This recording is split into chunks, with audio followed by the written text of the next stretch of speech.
আসসালামু আলাইকুম। আজকে আমরা জানবো জ্বর কেন হয়। জ্বর আমাদের শরীরের একটি প্রাকৃতিক প্রতিক্রিয়া, যা সাধারণত কোনো সংক্রমণের বিরুদ্ধে লড়াই করার চেষ্টা করে।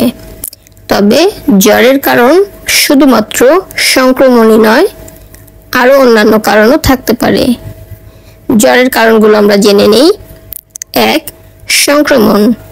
ব্যাকটেরিয়া, ভাইরাস, ছত্রাক বা পরজীবী দ্বারা সংক্রমণ হলে জ্বর হতে পারে, যেমন সাধারণ সর্দি, ফ্লু, নিউমোনিয়া, মূত্রনালীর সংক্রমণ ইত্যাদি।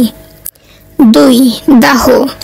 শরীরের কোনো অংশে আঘাত বা দাহ হলে জ্বর হতে পারে। 3. ক্যান্সার। কিছু ধরনের ক্যান্সারও জ্বরের কারণ হতে পারে। 4. অটোইমিউন রোগ, যেমন লুপাস, রিউমাটয়েড আর্থ্রাইটিস ইত্যাদি। 5. অন্যান্য, যেমন কিছু ঔষধ, বিষক্রিয়া, হরমোনজনিত সমস্যা ইত্যাদিও জ্বরের কারণ হতে পারে। এখন আমরা জানব সংক্রমণের রোগ নির্ণয়। সংক্রমণের রোগ নির্ণয়ের জন্য ডাক্তার রোগীর চিকিৎসা, ইতিহাস, লক্ষণ এবং শারীরিক পরীক্ষার উপর ভিত্তি করে মূল্যায়ন করেন। প্রয়োজনে নিম্নলিখিত পরীক্ষা নিরীক্ষাও করা হতে পারে। 1. রক্ত পরীক্ষা, সংক্রমণের ধরন এবং তীব্রতা নির্ণয় করতে। 2.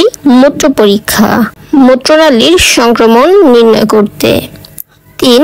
দুধের নমুনা, স্তন্যপান করানো শিশুর ক্ষেত্রে দুধের নমুনা পরীক্ষা করা হতে পারে। 4. চিত্রগ্রহণ পরীক্ষা, ফুসফুস, কিডনি বা অন্যান্য অঙ্গের সংক্রমণ নির্ণয় করতে।